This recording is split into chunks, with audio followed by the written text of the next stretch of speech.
আসসালামু আলাইকুম ওয়া রাহমাতুল্লাহ। আলহামদুলিল্লাহি রাব্বিল আলামিন, আসসালাতু ওয়াসসালামু আলা রাসূলিহিল কারীম ওয়া আলা আলিহি ওয়া সাহবিহি ওয়া আহলি বাইতি আজমাইন।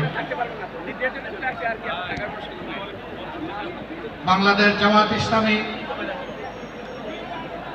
ঢাকা মহানগরী দক্ষিণ এবং উত্তর কর্তৃক আয়োজিত বাংলাদেশ জামাত ইসলামের তৎকালীন ভারপ্রাপ্ত সেক্রেটারি জেনারেল, বাংলাদেশের সবচেয়ে বড় মুসলিম জননেতা জনাব এটিএম আজহারুল ইসলামের মুক্তির দাবিতে আয়োজিত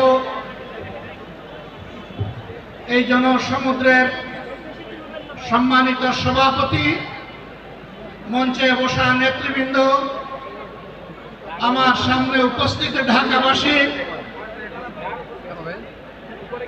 নেট দুনিয়ার সুবাদে সংযুক্ত প্রিয় দেশবাসী, আমি মহান আল্লাহ রাব্বুল আলামিনের শুকরিয়া আদায় করার পাশাপাশি অত্যন্ত বেদনা ভারাক্রান্ত মন নিয়ে আজ আপনাদের সামনে হাজির হয়েছি। আপনারা সাক্ষী, 2009 সাল থেকে শুরু করে 2024 সালের 5ই আগস্ট পর্যন্ত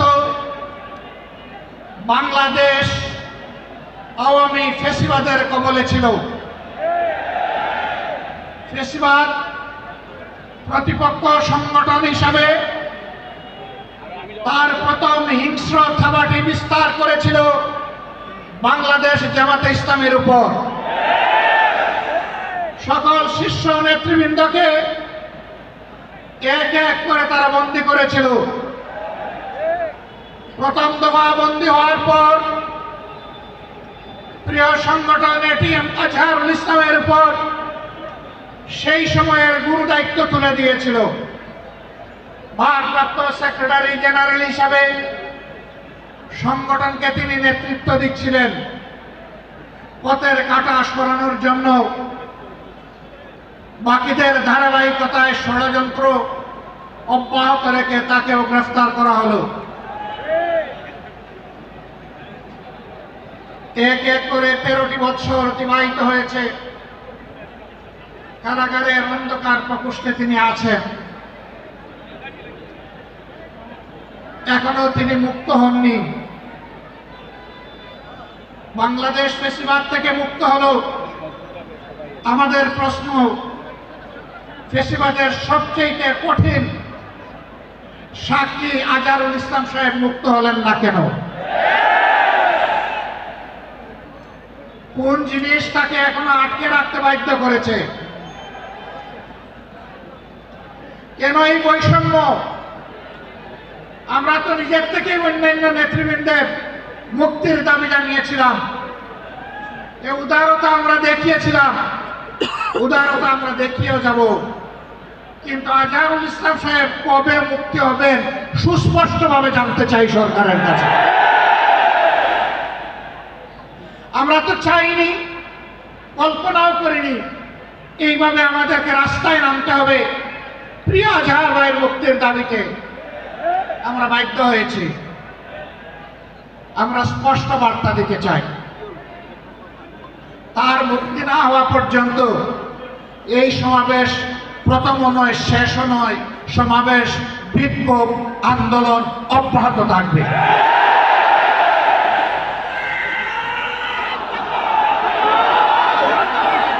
আমরা আশা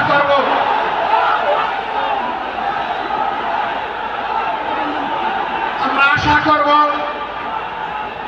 সরকার শুভবুদ্ধির পরিচয় দেবেন। এক এক করে বাকি মজলুমদেরকে যেভাবে মুক্তি দিয়েছেন, সর্বশেষ মজলুমটাকেও দেশবাসীর বুকে মুক্তি দিয়ে ফিরিয়ে দিন। তার জীবনের যে 13টি বছর হারিয়ে গেল, এগুলা কেউ ফিরিয়ে দিতে পারবেন না। আর 13টি মিনিট তিনি জেলের ভিতরে থাকুন, আমরা তা চাই না। আমরা ভদ্র, কিন্তু আমরা বোকা নই।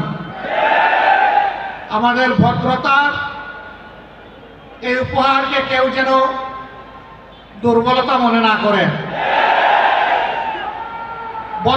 ভদ্ররা যখন শক্ত হয়, তখন কি পরিমাণ শক্ত হতে পারে 15.5 বছর তা বাংলাদেশ দেখেছে। আমি কারো কথা বলবো না, কে কি করেছেন, কোথায় আপোষ করেছেন করেন না, এটা আমার সাবজেক্ট না।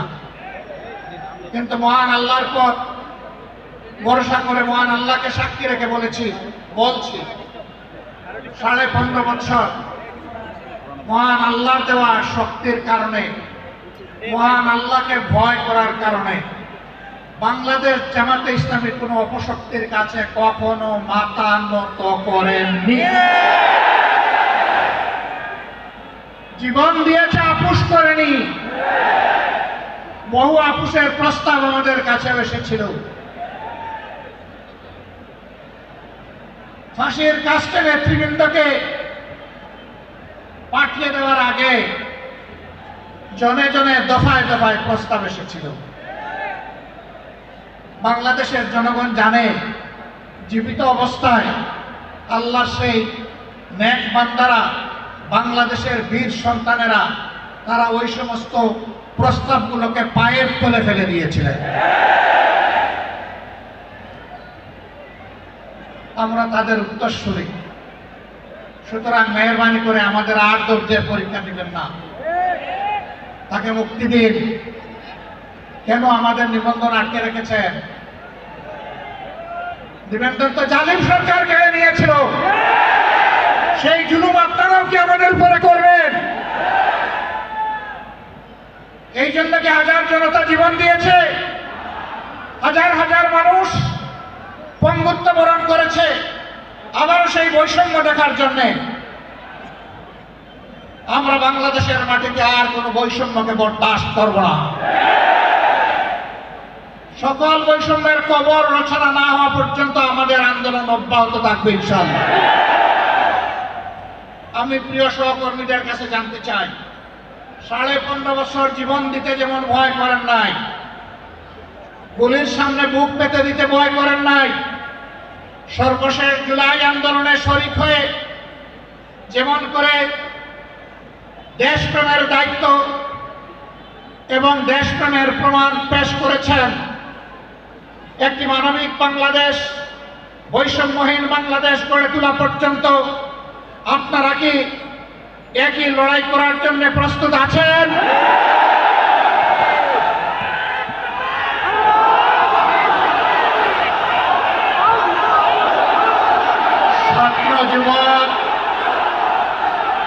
ছাত্র যুবক বন্ধুদের কণ্ঠে কণ্ঠ মিলে বারবার বলতে চাই, আবু সাইদ মুক্ত, আবু সাইদ মুক্ত, শেষ হয়নি যুদ্ধ, এই যুদ্ধ চলবে ইনশাআল্লাহ। আমাদেরকে মেহরবানি করে কেউ নতুন করে আর চোখ রাঙাবেন না। ফেসিবাদের ভাষায় কেউ কথা বলবেন না, কথা বলবেন রাজনীতিবিদের ভাষায়। আমরা ওয়েলকাম করব, অভিনন্দন জানাবো, সমালোচনা করবেন, চুমু দেব, কিন্তু চোখ রাঙাবেন না মেহরবানি করে। এই সংগঠন কারো চোখ রাঙানোর পরোয়া করে না।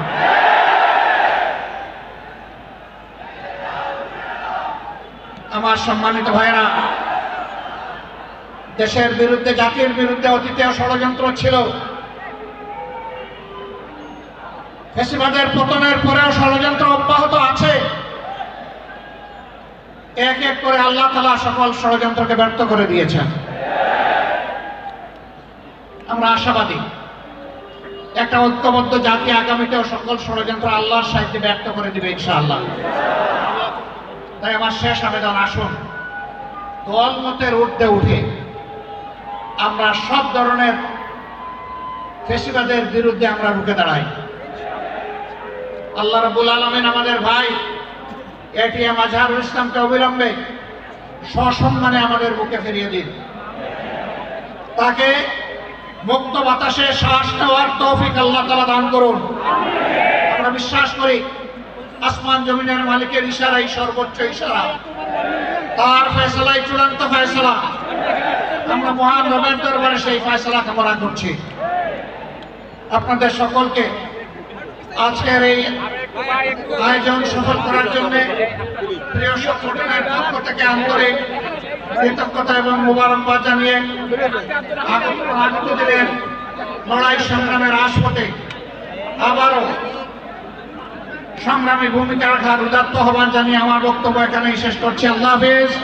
বাংলাদেশ জিন্দাবাদ, বাংলাদেশ জামাত ইসলামী জিন্দাবাদ। আজহার ভাইয়ের মুক্তি চাই, দিতে হবে। আসসালামু আলাইকুম ওয়া রাহমাতুল্লাহ।